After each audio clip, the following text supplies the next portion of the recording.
শুভ দুপুর, কেমন আছো সবাই? নমস্কার, আমি পিঙ্কি ত্রিপুরা থেকে বলছি।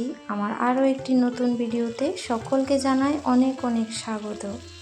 আশা করছি সবাই ভালো আছো আর আমিও অনেক অনেক ভালো আছি। আবারও চলে এলাম নতুন আরেকটি ভিডিওর সঙ্গে। তো দুপুরবেলাতে রান্না বসিয়েছি। তো রান্না হবে মাছ দিয়ে, পুকুরের মাছ একদম তাজা, আর আলু কাঁচা টমেটো দিয়ে ঝোল। আর তার আগে কিন্তু আমি শীতলের চাটনি আর করলা ভাজা করে নিয়েছি, সঙ্গে ডাল। তো সকালে সবার খাওয়া দাওয়া প্রায় হয়ে গেছে। এখন এটা দুপুরের জন্য রান্না করছি। তো এখন মাছের ঝোলটা করব, আর দুপুরবেলায় কিন্তু আবার পোলাও আর মাংস হবে।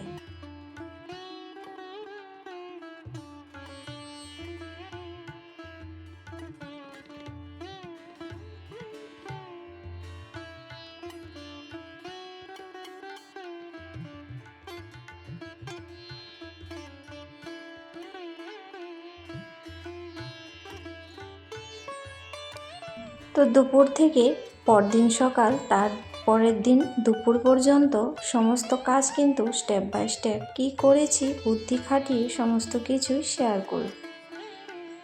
গ্রামের পরিবেশ হাজারো কাজ থাকে। প্রত্যেক দিনই বলি, যারা গ্রামে থেকে তারা তো জানোই যে কত খোলামেলা জায়গা, আর এই সমস্ত ঘর বাড়ি পরিষ্কার পরিপাটি করে রাখা, তার সঙ্গে জমি ক্ষেত, পশু পাখি থাকে, গরু থাকে, তো সমস্ত কিছু দেখভাল করতে না অনেকটাই সময় লাগে। আর সারাদিন কাজের মধ্যে কি করে সকাল থেকে রাত হয়ে যায় তাদের একদমই বুঝতে পারে না। আর আমি যেহেতু কটা দিন এখানে আছি, আমিও কিন্তু বুঝতে পারি না কখন যে সময়গুলো কেটে যাচ্ছে। তো যাই হোক, সবার খাওয়া দাওয়া হয়েছে, আমি কিন্তু দুপুরবেলাই খাচ্ছি। অনেকটা সময় পরে ওই যে সকালে রান্না সেরেছি, তখন আবার কিন্তু দেশি মুরগি এটা রান্না হচ্ছে। তো মাংসটা আমি চাপিয়ে খেতে বসে গেছি, কারণ আমার খিদে পেয়েছে। আর পোলাওটা হয়েছে মা রান্না করবে, কারণ পোলাও মাই ভালো রান্না করতে পারে, একদম ঝরঝরে হয়। তো এই যে মা কিন্তু পোলাওটা রান্না করে নিয়েছে। আর তখন মোবাইলটা হাতে ছিল না, ভালো করে চিকেনের যে রান্নাটা সেটা শেয়ার করতে পারিনি। তো যাই হোক, এটা সন্ধেবেলায়। তো সন্ধ্যের টিফিনে কি খাওয়া হবে? এই যে রাঙা আলু। তো এখানে মিষ্টি আলু সেদ্ধ বসিয়েছি, আর কিছুটা ওই দিনের যে পুলি পিঠা বানিয়েছিলাম নারকেল পুর, আর সঙ্গে চালের গুঁড়া আটা মাখা ছিল ফ্রিজের মধ্যে, তো সেইগুলো এখন কটা বানিয়ে নিয়েছি। তো সারাদিন মা দোকান থেকে আসার পর আবার একটু ক্লান্ত হয়ে যায়। তো সন্ধ্যার সময় এরকম একটু হালকা ফালকা টিফিন করে দিলে তো খারাপ লাগে না। তো যাই হোক, আমি কিন্তু ওই দিকে ওইগুলো বসিয়ে তারপর সন্ধেটাও কিন্তু দিয়েছি। আর আমার বাবুসোনা পূজা দিয়ে দেবে, আর তুলসী তলায়ও এখানে ধূপ মোম জ্বালিয়ে দিয়েছি। এখানে আবার মা আসার সময় বাজার থেকে খরচাপাতি নিয়ে আসছে, এখন সবগুলো আমি গুছিয়ে রাখবো। তো ওইদিকে কিন্তু মা আবার ধান বাপাতে বসে গেছে। আজকে সন্ধ্যার সময় ধান বাপাবে, আবার কালকে আবার ওইগুলাকে সেদ্ধ করা হবে। এগুলা শুকনাই ধান, মানে ওই যে শীতের সময় আসে তখন কিন্তু সেদ্ধ করা হয়নি। আর এদিকে কিন্তু রাতের বেলায় মা উঠান লেপে নিচ্ছে, কালকে যেহেতু ধান দিতে হবে সকালে, তো উঠান না লেপে তো ধান দেওয়া যাবে না। তো তারপর এখানে এদিকে কিন্তু আমি রান্নাও করেছি, বেগুন আলু মাছ, মানে বেগুন মাছ দিয়ে করেছি, আর কালকের মাছের ঝোল আছে। আর বাবা রাতে রুটি খায়, এই জন্য একটু ঘুগনি করেছি পেঁপে আলু দিয়ে, আর সঙ্গে হয়েছে ভাত। তো বাজার থেকে আসার সময় মা আবার আমার জন্য এই সাবান নিয়ে আসছে। তো আমি কিন্তু ডাব আর পেঁয়াজ সাবান ছাড়া মুখে লাগাই না, ফেস ওয়াশ দিই না। তো এগুলা ওদের জন্য নিয়ে আসছে। তো মা জানে আমি কি ব্যবহার করি, সেই জন্য কিন্তু নিয়ে আসছে।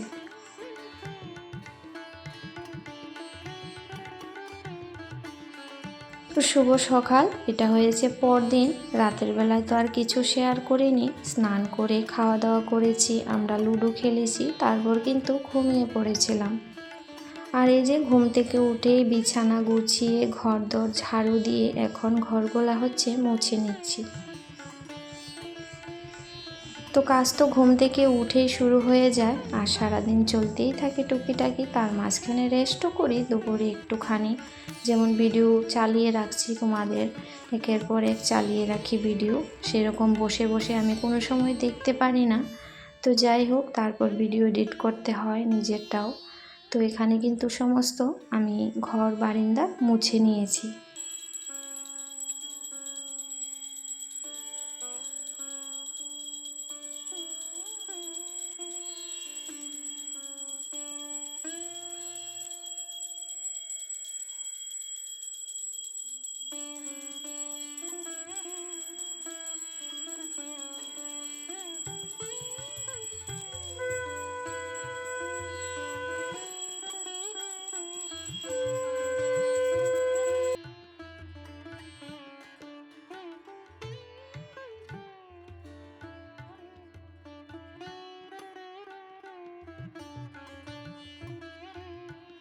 তারপর এদিকে দেখো চুলার মধ্যে চিতই পিঠা বানিয়ে নিচ্ছি। তো ওই দিন যে চালের গুঁড়াগুলা তৈরি করে রেখেছি সেগুলা দিয়ে গরম জল করে নিয়েছি উনুনে, আর পিঠাগুলো বানিয়ে নিচ্ছি। তো পিঠের যে পাতিলটা ছিল সেটা একটু ফুটো হয়ে গেছে, তো এটাকে নিয়ে আসলাম। তো এটাও দেখলাম ফুটো হয়ে গেছে এক সাইডে দিয়ে যখন বসিয়েছি উনুনে। তো যাই হোক, পিঠেগুলো এত সুন্দর হয়েছে, এই বছরের সেরা পিঠা হয়েছে আমার হাতে আজকে। জানো, একটা পিঠাও মানে মানে না ফোলার মতো ছিল না, সবগুলো একদম ফুলকো ফুলকো। আর এখানে কিন্তু মা হয়েছে দেখো ধান কিন্তু সিদ্ধ করে নিচ্ছে। তো সিদ্ধ করা হয়ে গেছে, এখন এগুলা রোদে দেবে। আর এদিকে একটু ক্যামেরাও করছিলাম, আর পিঠাগুলো বানিয়ে এখন হয়েছে চা খাবো। আর বাবা সকালে চা মুড়ি খেয়েছে। বাবা কিন্তু সকালে রুটি পিঠা এসব কিছুই খায় না, শুধু মুড়ি দিয়ে চা, বিস্কুট, চানাচুর এই সমস্ত কিছুই খায়। আর 10টার সময় ভাত খায় এক মুঠ।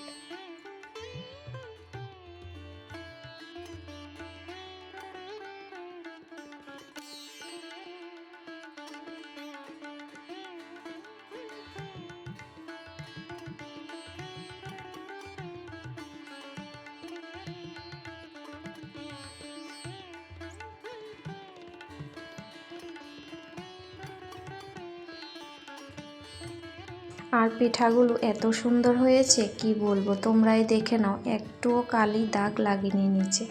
তারপরে এই যে আজকের লাঞ্চ থালি একদম সম্পূর্ণ নিরামিষ। ছোট আলুর দম, করলা আলু দিয়ে একটা শুক্তো করেছি, আর ছিল ঘ্যাট, সঙ্গে পাঁপড় ভাজা, ডাল, চাটনিও ছিল। চাটনি কিন্তু খাইনি। আর এই যে মা এখানে কিন্তু রান্নাঘরটা লেপে নিচ্ছে। সারাদিনই কাজ করে মা কিন্তু একটুও বিশ্রাম পায় না, আর সঙ্গে তো আমি আছি। তো ধানগুলো কিন্তু এখনই আমি ঝাড় দিতে আসলাম, সকাল থেকে কিন্তু আমি আর কিছুই করিনি, ওই শুধু রান্নাতেই লেগেছিলাম ঘরের কাজে। তো একটু ধানগুলা সাইড দিয়ে ঝাড়ু দিয়েছি, আর একটু মেলে দেব। তো গ্রামের কাজকর্ম তোমাদের কেমন লাগে অবশ্যই কমেন্টে জানিও। আর যদি নাও ভালো লাগে তাও তোমাদের মন্তব্য মতামত কিন্তু আমাকে অবশ্যই জানিও।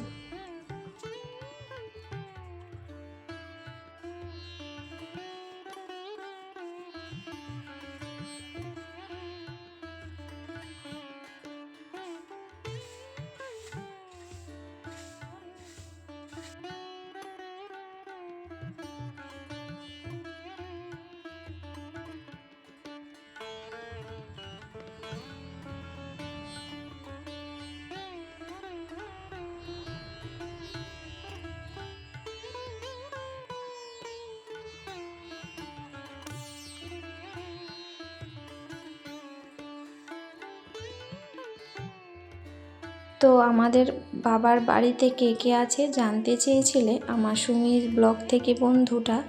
তো আমার ঘরে আছে আমার মা, বাবা আর দাদা, বৌদি। ওরা হয়েছে কাজের সূত্রে যেহেতু বাইরে থাকতে হয়, ওরা অন্য জায়গায় থাকে। তো যখন বাড়িতে কোনো অনুষ্ঠান বা কিছু হয় তখন কিন্তু আসে। আর মনসা পূজার যে ব্লগ আছে আমার ওই চ্যানেলে কিন্তু দাদা বৌদির ভিডিও বানানো আছে।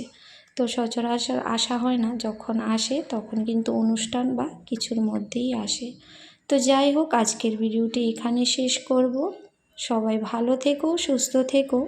আবারও ফিরবো নতুন ভিডিও।